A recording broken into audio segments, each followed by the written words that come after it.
his wife really has schizophrenia. Having somebody tracked who has schizophrenia is like the stupidest thing ever. Like, that is so triggering mentally, and it's so not good for that person.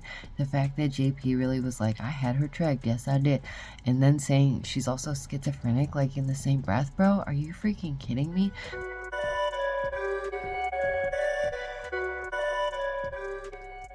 What's up, turds, nerds, freaks, and geeks, and all that's in between? It's me, your girl, Daisy Dame. Welcome to, or welcome back to, my channel. I'm genuinely blessed to have you here, and my goalie, you sure do look swell today. So I kind of wanted to just go into the whole Mica Miller ordeal and JP Miller, the pastor. I know you guys have probably seen and heard a lot about that recently, and I did see the video. It kind of blew my mind, just like it did everyone else's. I truly believe that Mica's law is really important, especially those who struggle with their mental health. And just stay tuned. Don't forget, like, sub, hit the bell. It really does mean a lot, and I'm so grateful to just be back with you guys and hang out again. Yeah, it feels good. It feels good to be back. I definitely feel for Mica right away. I feel like a lot of people can relate to this case and certain behaviors and certain patterns that they might have been through in their own lives with people who do this type of manipulative control. And I do feel really bad for Mica because sometimes opposites do attract, and then the opposite will try and essentially snuff out the light of the good, and that's really sad. That's really messed up. So let's get into it then. JP Miller is a priest from Solid Rock. Okay, this is a church, and not to be confused with Black Rock. And this is a church from Myrtle Beach. When you hear about JP's childhood and growing up, you'll read that he spent his teen years playing the piano, and he thought church was for fake people. And then he became the leader of the fake. And that says a lot. So, and what we also learn about JP is that the apple does not fall far from the tree. His father is a whole rabbit hole in itself. Yeah, it's, it seems to me that this is a generational thing for sure. And I know that, I'm sure, like, you know, in the last year, a lot more people are hearing about things like generational trauma. And, you know, if you don't go to school for, like, psych and soc, you might not hear these things. It might not be, like, layman's terms. And by no means a professional. I'm just saying I did go to school to study it. I wanted to go to school for art therapy. I went for a few years. I took psych and soc. So I do have some, you know, further schooling in that area. I felt like JP must have really struggled in his youth to endure what he's doing now. And one thing that I want to make, you know, very clear from the very start is that I believe this man needs serious help. Like, I believe that he is a very, very sick person. And again, listen, I don't have no credentials or anything. I did go to school for therapy that has psych and social, so I know a little bit about human behavior and people's behaviors. And yeah, he kept asking, you know, for a psychologist or someone who understands those things. You shouldn't have asked, okay? Because now those like me who have training in those areas are going to step up and say, this is what we're seeing. So that was an invitation by you, JP, and here we are. And there will be justice for Mica. Yeah, I really feel like that's important, is that JP certainly needs serious help. The thing is I feel like I can really tell he's struggled through life. Oftentimes those who struggle in life in this way, they will use projection like a defense mechanism, and we are seeing that a lot with JP, is that he's constantly using projection as a defense. And the unfortunate part is this actually is like a defense mechanism. This is like in his head a survival thing, and it's curious because it's all to avoid responsibility and blame. But the truth is, if he could really take the blame on certain things and make amends, that would be the real answer to curing the pain in his soul. But instead of doing that, he's gonna make it worse by deflecting and projecting. That is what it is. Oh my lord, y'all, if I hear that dang Beaker clip one more time where he's going and he's laying on the lawn, I might lose my dang mind. That is the clip I've seen the most out of this entire story, and I think that that one just falls in comparison to the whoa, the whoa, when he's like answering a question and he just pauses for a moment. Like, I know JP is clearly not the best person, but that was epic. That's just like an epic moment, because that meme is, oh, it's too good. It's too good just to be like, whoa, I lied. So he admits that he's like constantly being deceptive. And that's a sign of, uh-oh, don't trust this person. Like, we should take that at face value. Again, one more time, I do want to say I am not a professional, but I have worked in many settings where I've done, plenty of work with those in those circumstances. So people have thrown all kinds of words around to describe him, and I don't know where he lands on the scale, but I will say that he lands on a scale. I've definitely cared for those who have schizophrenia or bipolar, and I do see similarities, I will say that, in his behaviors. The symptoms that I'm noticing that might be something in terms of bipolar is exactly what he discusses, is that rapid emotional change in him that is constant and consistent. It involves extreme shifts of mood and activity levels, and we're seeing that consistently. But the thing is, fortunately for JP, there is help for these things, and if he could come to terms with that and maybe make, amends with his actions, then he could really receive the proper help for what he's struggling with. And putting lithium on that circumstance is like putting a Band-Aid on a pew hole. It's not going to work. It's such a strong thing. And I think, and I'm just going to say this straight out, I haven't heard many people say this, withdrawal symptoms from certain medications can make you think the sue. And I know that that's like terrible, but it's a fact. It's like a real thing. So when you come off certain medications, it can make you sue. So I think that's why JP keeps repeating this like a mantra, blaming it on her mental health. First of all, that's weaponizing her mental health against her. That's gross.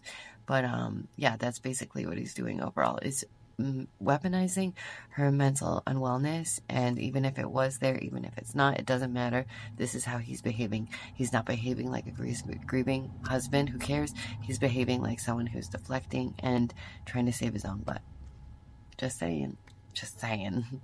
And that's what frustrates me the most, is that he's fully capable of living this like fulfilled life, but unless he gets the proper help, he won't be able to do that, because he doesn't understand what's really going on with himself.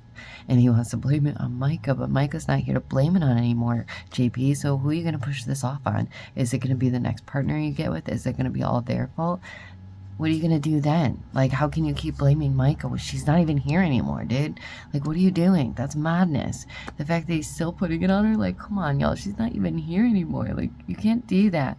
And we can see in him those elevated levels of many different moods. He's, like, cycling through them.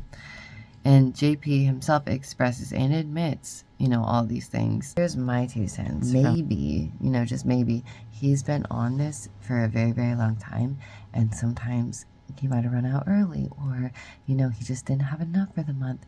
So then he says, hey, Mica, why don't you get on this too, just in case, like, so that way, I have some, and then I can survive, and, you can take it if you need it when you need it, da-da-da. And then, Mica's like, I don't really need this. I've never been on medication. Like, this is all just a possibility, y'all. But it could be that she truly never had struggles, but that he was like, why don't you entertain the idea of this for the sake of me? Because that's what it always comes back to, for the sake of him. And just so JP knows, or Junior, whoever, just because she didn't have to like clean the house or care for those things or make the food doesn't make you the most wonderful husband. It doesn't make you, God's gift to women. Like, that doesn't cut it. Like, some women genuinely enjoy tidying up. They enjoy being a homemaker. And maybe that would have helped Mica's mental health to feel that she had done things and accomplished them, rather than just having other people do it for her. Like, but you probably didn't consider that, did you? Because that's about her and not you. So you wouldn't even consider. Maybe she wants to. Like, duh. Maybe she wouldn't mind. Like, maybe she feels like that's a loving act to do for her husband. Because clearly she was very concerned about her husband and just pleasing God and being a good Christian woman, and good on her for doing that and really sticking to it. I really did want to just talk about the JP part and get it out of the way, because I want to return this conversation back to where it belongs, which is Mica, obviously. I don't want to spend any more time talking about JP than I have to, because, oh my golly, what a freaking, the guy said it himself, he's a roller coaster. Allegedly, his alibi is blown because the neighbor had called 911 saying that he was peeling out of the driveway at a certain time, which he said he was elsewhere, so I find that all very curious. A neighbor called again and said that there was sus happening at the house, that there were certain people in this house that shouldn't belong there, that they have no purpose of being there, that he put hands on somebody, that he smacked somebody in the back. Like, y'all, this is no joke. You better listen to them 911 calls. That's public information, JP. Good golly. So it seems like JP has lived a life of charming people to get what he wants or to do his bidding. Like, he would literally charm people off the streets, y'all. Oh, poor Mica, y'all. I can't even imagine. So if all this is true, then JP is essentially using Mica's supposed illness as a weapon against her. He admits to many things, like tracking her, which, by the way, y'all, if his wife really had schizophrenia, having somebody tracked who has schizophrenia is like the stupidest thing ever. Like, that is so triggering mentally, and it's so not good for that person. The fact that JP really was like, I had her tracked, yes I did, and then saying she's also schizophrenic, like, in the same breath, bro, are you freaking kidding me? Like, that's just a given. Like, I don't know why more people haven't brought that point up.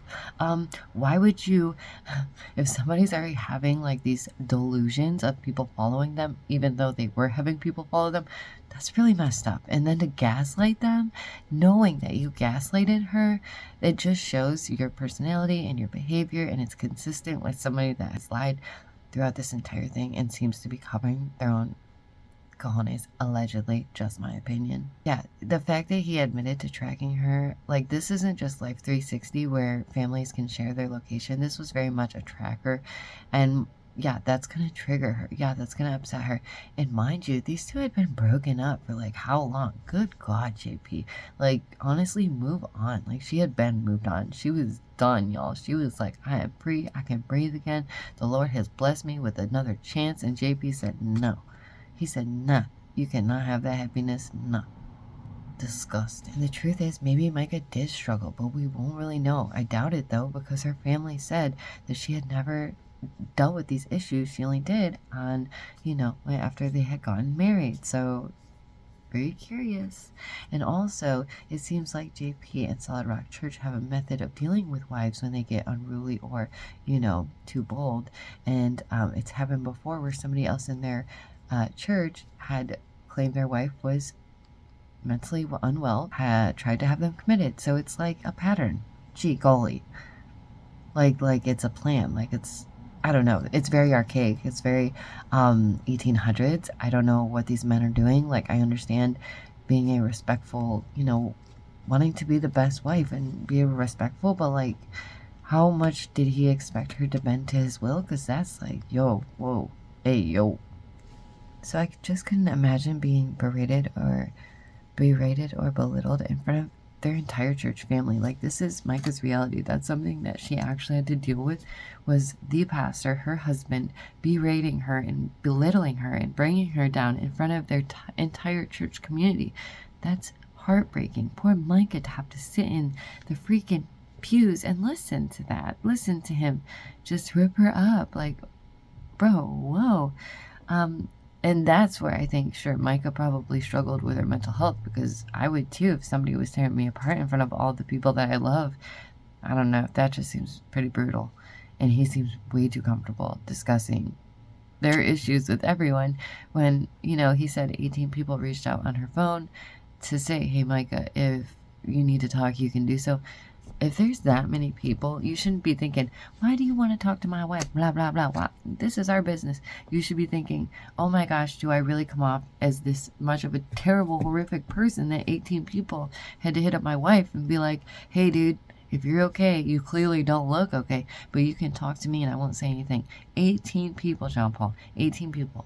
That's why you had lost an entire church community before this. And now I don't know. I really don't know if you'll be able to rebuild after this one. Honestly, it's probably best if you don't. Just saying. It's clearly not been well for you. And the things that you have allegedly done are irreversible. God, he sees all, right? Like, you're a God-fearing man. Well, some of the things you've done, I don't know how you can explain that away, Ooh. So basically, a pastor goes viral for the way he announces the loss of his wife in front of his whole church community. That's just the beginning, and this is just part 1, so don't forget, like, sub, hit the bell. I really do appreciate it, you guys. So good to see you again, and I hope you're all well. Take care of yourselves and your families first. Yeah, and share if you can. Thank you so much. Give thanks or become a member. All that would be great. See me in the next one, and I'll see you in the next one, and I'll see you later. Bye. Don't forget to subscribe so you can see part 2 of this series. Don't forget to subscribe so you can see part 2 of the series. Thanks. Bye, guys.